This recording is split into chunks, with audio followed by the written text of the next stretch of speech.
အားလုံးပဲ food အမှုကနေကြတယ်ဆိုလိုက်ပါတယ်ဒီနေ့ကိုကတော့တိုဖူးလေးကိုအိမ်မှာပဲအလွယ်တကူလှုပ်ရှားလို့ရအောင်လုပ်ပြတော့မှာဖြစ်ပါတယ်ရှင်ကိုကတော့တိုဖူးလေးချို့ဟိုပေါ့နော်ဒီမွေးတိုဖူးမုံကိုတုံးထားတယ်သူကတစ်ထုပ်ကို150 gram ကိုကိုကတော့နှစ်ထုပ်သုံးမှာပေါ့နော်တအိမ်လုံးစားဖို့အတွက်နှစ်ထုပ်သုံးမယ်ဒီတစ်ထုပ်ဆိုရင်တော့3ယောက်လောက်တော့စားလို့ရမယ်ခင်ဗျရေကိုတော့ကိုကဒီ1.5 liter လောက်ထည့်တယ်ပေါ့နော်မမွေပဲနဲ့အနေထိုင်နဲ့ထီဆောက်ရင်လည်းရတယ်ပေါ့နော်ဘောတော့မွေထားပြီးတော့မှသူ့နိုင်ဝက်လောက်နှက်ထားပေးမယ်ဒီကလပဲအစီအစီလေးတွေမကြံအောင်ထီကောင်းကောင်းမွေပြရမှာပေါ့နော်စက်သားကိုအတုံးသေးသေးလေးတုံးမယ်ပေါ့နော်စက်သားလေးပြီဆိုလို့ရှိရင်တော့သူ့ကိုအရသာမုံနဲ့နှက်ထားပါမယ်မွေးအောင်လို့နန်းနန်းစေးမှုန့်နည်းနည်းထည့်မယ်ဂျင်းမှုန့်ထည့်မယ်စားနည်းနည်းဒါရှိမှုန့်နည်းနည်းထည့်မယ်ပြီးရင်ငါးမျိုးဆက်ပြုတ်မဆလာထည့်ပြီးတော့ခဏလောက်နှက်ထားလိုက်မယ်စက်သားချက်ဖို့ကစက်သွန်ဖြူနဲ့ခဲချက်ဒီလေးတွေထူထားမယ်ပေါ့နော်စက်သားနှက်ထားအောင်ပါ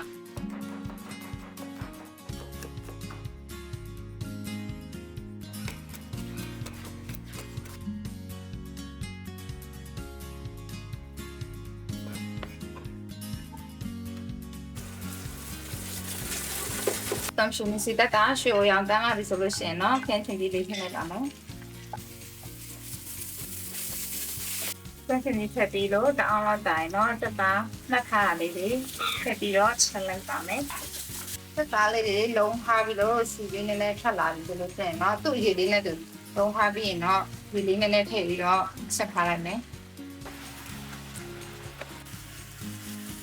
တက်တာဆက်ထားတာအနှစ်ကလေး6ပြီးတော့တက်တာလေးတွေမူးလာပြီးအပေါ်ကျောလေးတွေတင်းလာပြီဆိုလို့ရှိရင်တော့ရပါပြီ။ဒါဆိုရင်တော့ပကံခုထဲမှာထည့်ထားလိုက်မယ်။ဒီလေးနည်းနည်းထည့်ပြီးတော့ပေါ့နော်။ဒီထညက်ကလေးတွေကိုအချိုရည်အတွက်ဂျူထားလိုက်ပါမယ်။ဒီပဲဆန်လေးကိုလည်းထောင်းထားပါမယ်။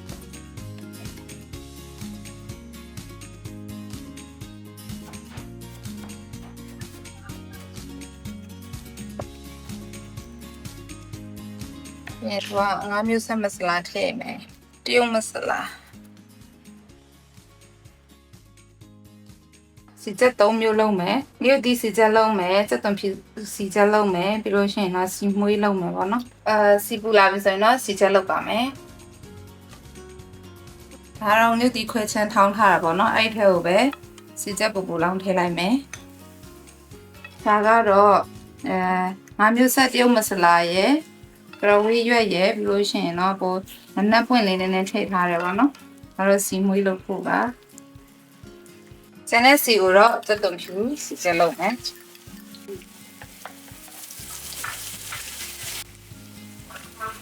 စက်သွန်ဖြူစီချက်ကိုတော့ဘောအောက်ကနေနှမ်းလေးအရင်ထည့်ထားရပါတော့နှမ်းလော်လေးထည့်ထားပြီးမှစက်သွန်ဖြူစီချက်လေးထည့်ပါမယ်တိုဖူးမုံကိုနိုင်ဝက်လောက်စိန်ထားပြီးပြီဆိုလို့ရှိရင်တော့ထည့်လိုက်မယ်ပေါ့နော်ပါဒီအစီစီလေးမပါစကားလေးနဲ့စစ်ထည့်လိုက်မယ်အခုတိုဘူးစကြိုပါမယ်ဆိုရင်တော့စားထည့်လိုက်မယ်အယောင်လေးနည်းနည်းလာဖို့စနစ်မှုန့်နည်းနည်းထည့်ပါမယ်ပြီးရင်တော့သူကအဆက်မပြတ်မှွေပေးရမှာပေါ့နော်မဟုတ်ရင်လုံးထွေးကုန်တာဖြစ်တဲ့အတွက်သူအဆက်မပြတ်မှွေပေးရမယ်မိအရန်ပြင်းစရာမလိုဘူးမိအေးအေးလေးထားပြီးမှနည်းမှွေထားပေးရမယ်နည်းနည်းပြစ်လာပြီဆိုလို့ရှိရင်တော့သူရေလေးနည်းနည်းထပ်ထည့်လိုက်မယ်တိုဘူးလေးတွေနည်းနည်းပြစ်လာပြီဆိုလို့ရှိရင်တော့ဒီလိုမျိုးပွက်လာတယ်ပေါ့နော်အဲ့ဒီအချိန်မှာလည်းတတိထားရမယ်စင်သက်တယ်ကိုလိုချင်တဲ့အပြစ်တဲ့အနေထားပေါ်ရောက်ပြီအရသာမြည်ကြည့်လို့အဆင်ပြေပြီဆိုလို့ရှိရင်တော့တိုဘူးကြိုထားတာရပါပြီဟောက်ဖဲကိုပေါ့နော်ဒီနေ့မပြောဘဲနဲ့ပေါ်တော့ဒီတိုဘူးအိုးထဲမှာပဲချက်လိုက်တယ်ပေါ့နော်အဲ့ဒါဆိုပို့ပြီးတော့စားလို့ကောင်းတယ်ပြီးရင်တိုဘူးလေးကိုလေမီးအေးလေးနဲ့ပဲဟိုမအေးသွားအောင်ပေါ့နော်မအေးသွားအောင်တိုဘူးအိုးမီးအေးလေးနဲ့ပဲထားပေးလိုက်ပေါ့နော်